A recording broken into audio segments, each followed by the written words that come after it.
आज के इस शानदार इजलास की सदर साहब, मंच पर बैठे हुए इस देश के बड़े बड़े नेतागण और भाइयों,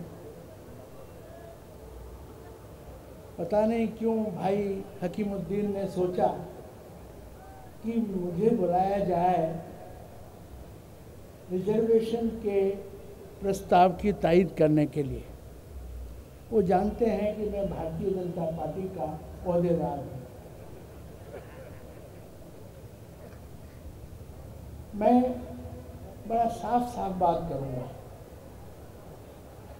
आप सब जानते हैं कि भारत के संविधान में, आइन में धर्म के आधार पे रिजर्वेशन नहीं हो सकता, ये तय हुआ था। अभी पिछले साल अक़लियत मोर्चा जो है भारतीय जनता पार्टी का, उसका मैं राष्ट्रीय प्रभारी हूँ। हमारी बेंगलोर में मीटिंग हुई थी, उसमें मैंने एक सवाल उठाया था। आप ज़रा ध्यान से सोचिए, ये रिजर्वेशन प्रॉब्लम की जड़ है।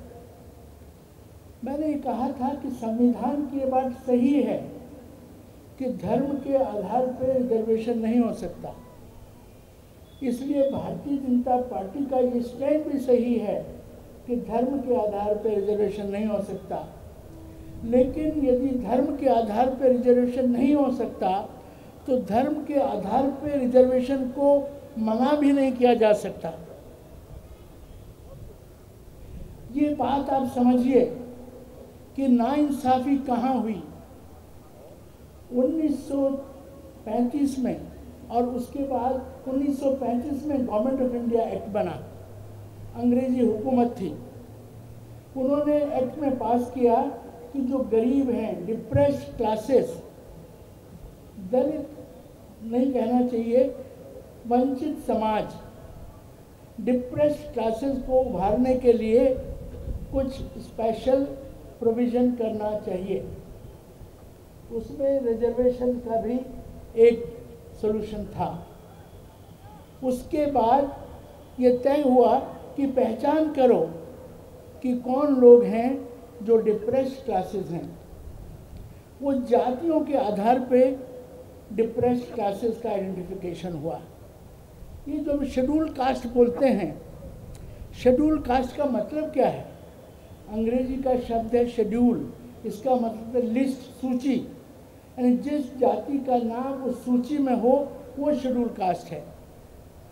जब ये सूचियां बनी 1936 में, 37 में पब्लिश हुई, उसमें जातियों में हिंदू भी थे, मुसलमान भी थे, ईसाई भी थे। यही सूचियां जब बाबा साहब अम्बेडकर ने आइन की तजवीज़ की, इन्हीं शेड्यूल कास्ट को उसमें रख लिया गया। संविधान सभा में, कॉन्स्टिट्यूशन असेंबली में जो संविधान पास हुआ, उसमें ये नहीं था कि धर्म के आधार पे किसी भी जाति को रिजर्वेशन से हटाया जा सकता है। जब 1950 में 26 जनवरी को ये हमने गणतंत्र दिवस मना लिया, नया संविधान मान लिया, उसके बाद कोई गुंजाइश नहीं थी कि उस संविधान में छेड़छाड़ की जाती। यदि करना था तो संविधान कॉन्स्टिट्यूशनल अमेंडमेंट बिल लाते और उसमें कहते कि ईसाइयों को और मुसलमानों को इससे बाहर किया जाता है। बड़े अफसोस की बात है कि अक्टूबर 50 में आप लोग इस बात को क्यों नहीं कहते? अक्टूबर 50 में एक कानून नहीं बना, कोई संविधान में परिवर्तन नहीं हुआ, एक सरकारी ऑर्डर पास कर दिया गया कि शेड्यूल कास्ट में मुसलमानों को और ईसाइयों को शामिल नहीं किया जाएगा। ईसाई तो पहले से शामिल नहीं थे। 1936 में जो बाबा साहब अम्बेडकर ने जो कानून को पालन किया था, उसमें ये साफ लिखा था कि ईसाइयों को शेड्यूल कास्ट में शामिल नहीं किया जाएगा। ये अंग्रेज सरकार का फैसला था। तो 1950 का जो ऑर्डर था, अक्टूबर 1950 का, जिसकी क़यादत जवाहरलाल नेहरू की सरकार ने की थी, उस ऑर्डर से खाली मुसलमानों को, केवल मुसलमानों को लिस्ट से बाहर किया गया। सरासर बेइंसाफी है। भारतीय जनता पार्टी का नुमाइंदा होकर मैं यहाँ कह रहा हूँ कि सरासर नाइंसाफी है, लेकिन गलतियाँ कुछ और भी हैं। 1950 से अब तक वक्त बहुत तंग है। आप क्यों नहीं बोले?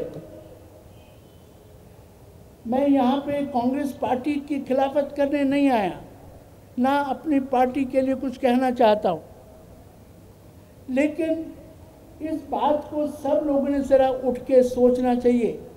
आर्टिकल 341 में यदि वो 1950 का ऑर्डर जो सरासर इल्लीगल है, गैर कानूनी है, वो हटा दिया जाए तो आज अपने आप भारत के 85% मुसलमानों को रिजर्वेशन में मिल जाएगी अपने आप।